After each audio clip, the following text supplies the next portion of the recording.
I gotta say that as a kid, I grew up seeing some of the old game shows from even before I was born and what have you, or that were new to at the time on the USA Network.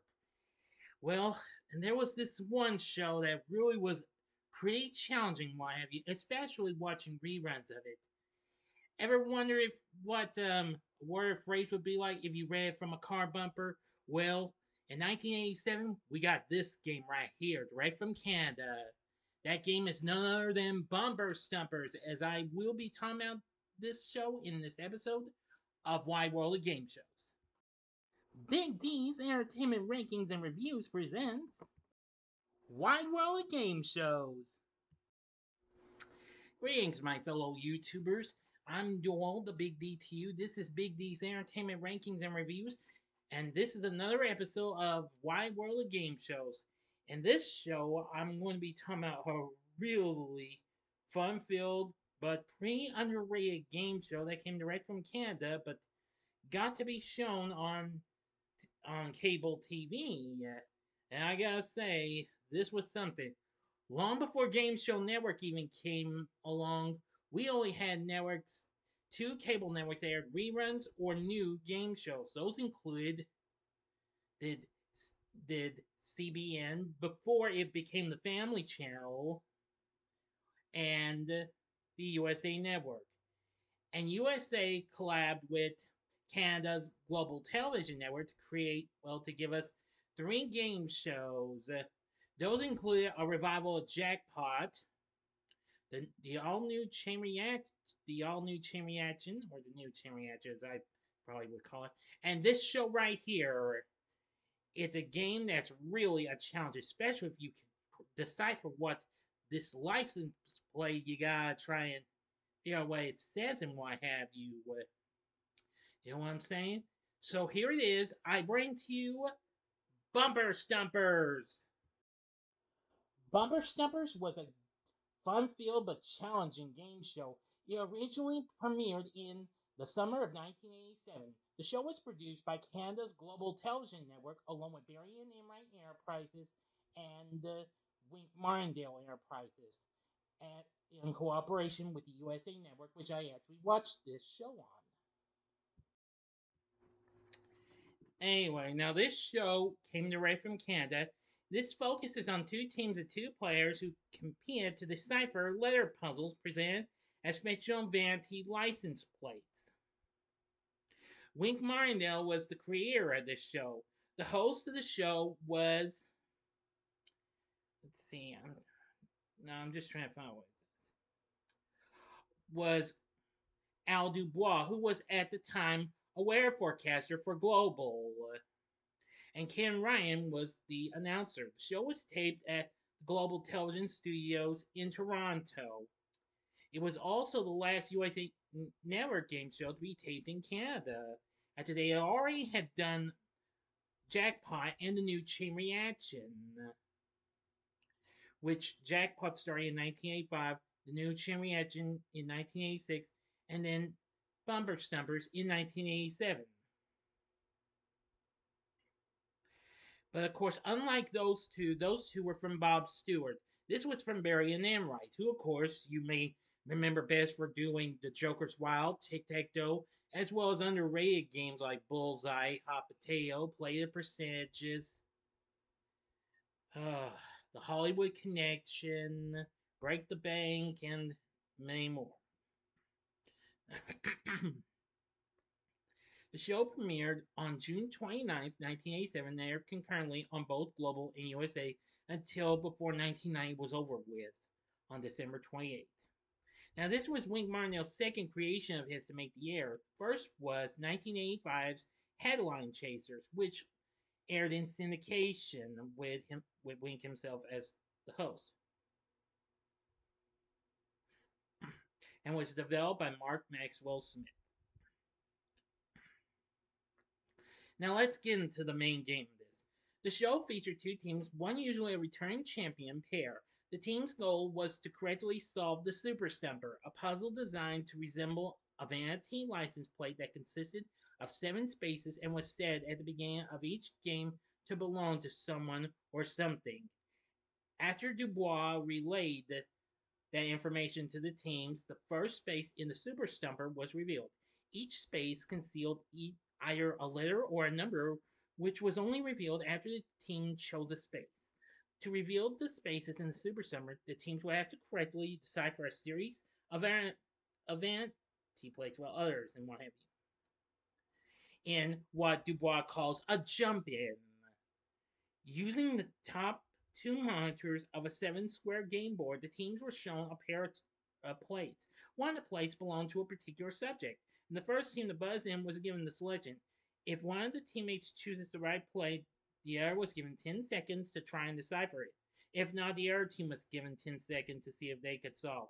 If the team that buzzed in first did not choose the correct plate, the other team got first crack at solving the plate, and both teammates could offer guesses. Once a team correctly deciphered a play, they were given a choice of one of the blank spaces to fill, and once it was 5 seconds to guess. Now, I will point out that there were some things that I will tell you about this game. You will usually hear familiar sounds you heard on other games. For example, you'll hear a buzzer sound, which is just like what we heard on the new chain reaction, as well as the Pyramid game, which of course was on CBS and its soon syndication. If you if they do a little ding ding sound, that's close to the same ding that was used for jackpot. Well, they only did one for if you got it right. Anyway, now where was I?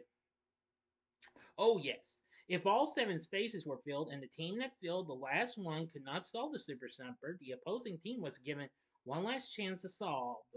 If it was still unsolved after that, a speed up round was played with a new Super Stumper. Control started with the team that gave the last correct answer, and they chose a space and were given 5 seconds. If they could not solve, the other team chose its own space to fill. The teams took turns filling in the blanks until one of them solved the Super Stumper. The first team to solve the Super Stumper won the game. The first team to solve two of them won the match, along with $1,000 in Canadian cash. Well, Canadian dollars, that is. Well, you get the idea. And advanced to the bonus round for a chance to win more money. Originally, solving a Super Stumper won the team that did so $500 in Canadian money and the right to play the bonus round. If a Super Stumper went unsolved, the next one was played for an additional $500 Canadian, 500 Canadian dollars, and play continued in this manner until a Super Stumper was solved. Also, the team who correctly buzzed in first was able to play or pass. This was dropped relatively early in the run after many more contestants elected to play. Now, for the plates, the writers of the show had various methods they used to relay the necessary information to lead the contestants to identity of the subject on the plate. For instance, a play belonging to swashbucklers might read PYR88, with the solution being pirates. Well, pirates. Another play belonging to Bill Cosby might read two I's plus P and I, with the solution being his intelligence species I spy. In both these cases, pairs of letters and numbers are read as plurals instead of 88 or II. This was the case in most uses of pairs, but not all. In other instances, Roman numerals might be used, such as in the plate IVTHST8. This plate reads Fourth Estate, with the number 4 represented by the Roman numeral for 4 at the beginning of the plate. Any plate that had H2O in it would have something to do with water, as that is its chemical symbol.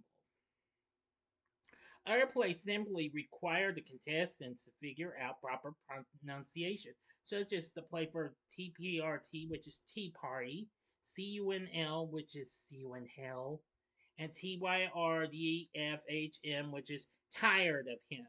In most cases, The use of vowels implied that the long pronunciation of the letters was being sought, such as in the plates ARAD or SPRARAD, which translate to air raid and spray raid. So now you know what the main game is like. Pretty challenging, huh? Now for the bonus round. This had 3 different bonus rounds throughout the run. The first bonus round was split into 2 halves, with the objectives being different depending on the outcome of the first portion. In the first half, the team trying, excuse me, I'm having a little, I just don't want to say the wrong word. Trying to identify up to 7 plates within a 30-second time limit, correctly solving all 7 plates before the time limit ran out, won the champions $2,000 in Canadian dollars. If the team had not solved all 7 plates but had solved at least one of them before the time ran out, they received a second chance to win some bonus money in the second half of the round, which was referred to the final stumper. Now, this portion of the round was played 2 different ways. The first format, 7 game board monitors each displayed a letter in the word stumper, and each concealed something underneath. For each plate the team correctly solved, money amounts were added to the board. The first amount added was 500 Canadian dollars, and depending on how many plates were solved, up to 5 additional amounts would be added. 100 Canadian dollars was added to the board first, then 200, 300, and 400. And an additional 500. This space was added last. Any letter that did not receive a money amount instead concealed a stop sign, which this is something I failed to mention in my little things on other games like Bullseye, and more recently play the percentages. You know, like how the devil pops up in the Joker's Wild, the dragon in Tic Tac Toe, lightning in Bullseye, and of course the 0% in player percentages. A stop sign within the game. The team could keep choosing as long as they kept revealing dollar amounts and could stop at any point. Reveal a stop sign in the round and froze the team's wins. If they managed to find at least $500, the money was doubled. A team could win a maximum of 1,800 in this portion of the round. 100, 300, 500 equaled 900 multiplied by 2. In the second format of the first bonus round, the second format, the goal became to accumulate $1,000 or more. Just like how you do to win Tic Tac Toe in the Joker's Wilds bonus game. This time, in addition to the $5 amounts, one of the letters in Stumper hit a space that marked win. That space was added first, then the rest of the dollar amounts and stuff like that. If the team managed to accumulate $1,000 or more or find the win space, their bonus total was augmented to $2,000. This time, finding one of the stop signs could cost all of their bonus wins. The second bonus time the bonus round, the team was given 30 seconds and up to 5 plates to solve. They were required to solve 4 of them before the time ran out. If they did so, they were rewarded with $200. Otherwise, the round ended there and they won nothing additional. If the team did correctly solve the necessary 4 plates, they were presented with a chance to take their wings and quit or risk the money to try and double it by solving another plate. If they decided to take the risk, they were shown the plate and given 7 seconds to solve it. Up to 3 additional plates could be played, and the team could win up to 1,600 in Canadian dollars for correctly solving all 3. They could also stop at any time and take their wings, and the same double or nothing principle was in play for every word. And the third bonus round, it consisted of a series of 5 plates connected to a subject, with each plate serving as a clue to the subject's identity. The time only one player from the winning team played the first half of that round. That player was given 30 seconds to decipher the plate, with 100 Canadian dollars given for each. Unlike the previous bonus round formats, Dubois did not give out clues to the plates. After the time was up, the player was given a choice: either stop with whatever money he or she had accumulated, or risk it to see if the other player, isolated backstage, could come up with the owner of the plates. If the team took the risk and the second player was able to identify the subject using the solved plates, the team's winnings would be tripled. Thus, the maximum amount a team could win was 1,500 Canadian dollars. Winning teams could stay on the show until defeated or winning 5 matches. under the original format, where the bonus was played after each game rather than each match. A team could also be retired by defeated, by being defeated twice in the front game. Near the end of the show's run, airing on USA in September 1990 and repeated in December of that year, a tournament of champions was held, with 16 undefeated teams returning to compete. The winning team received an additional $10,000, while $5,000 was awarded to the runners-up. Now, of course, there was actually a game show that aired long ago called Stumpers, which was hosted by Alan Lynn, but I'll talk about that in a future episode if I can find that show. But this is Bumper Stumpers. It's just a wee bit different, I think. Anyway, I really think Bumper Stumpers is pretty cool and what have you. And like I said, it's a pretty underrated game show in my book.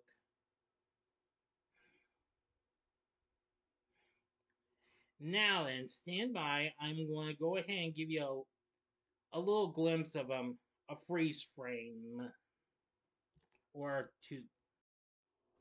Here's a look at what the main game is like. There's two players in two teams. They have to buzz in and give the correct guess. Here's a shot. Here's a shot of what the seven screens look like. And the man right there is the guy who hosted the show. That's Al Dubois. So anyway, now you know. After this aired, the show has been rerun on Game Show Network a few times. It has more recently been shown on the Canadian Game TV channel, but I don't think they show it on there anymore. Even though I'm an American, not Canadian. But well, I wasn't trying to be rude or anybody to anybody. Okay, I'm just saying. However, there are some episodes of Bumper Stumpers available on YouTube. Just look it up, and you should have no trouble trying to find it. Anyway, like I said, Bumper Stumpers is pretty cool and what have you. I mean, if you really want to try and watch a challenging game show, then I'd say Bumper Stumpers is for you. So anyway, what did you think of Bumper Stumpers? Have you ever seen this show before? If so, let me know in the comment section below. If you like this video, click the like button, subscribe, and be a part of the Big D Nation. Please continue to help support my channel, make it grow, make the views grow, which I can see. I'm getting some more subbers, and some of my previous videos are doing good now. Thank you. And join me next time when I bring to you a review of Angels in the Outfield from 1994, and we will have another episode of Wide World of Game Shows coming up sometime sooner. Stay tuned, details to follow if one's coming up next month or the next month or whatever, okay? Just stay tuned. So, and if you like this, check out the episodes I have done on these other game shows from Barry and Enright. In the upper left-hand corner is the episode I did on Tic-Tac-Doe, which of course was mostly hosted by Wayne Martindale himself. In the upper right-hand corner is the episode I did on Bullseye, and the bottom left-hand corner is a recent episode I did, and it was on Play the Percentages. And the bottom right-hand corner is a button you can click to subscribe. If you like rankings and reviews on movies, TV, music, video games, etc., as well as wide world of game shows, then I'm your guy. Thank you for watching. Until next time, I'm the Big D saying, see ya.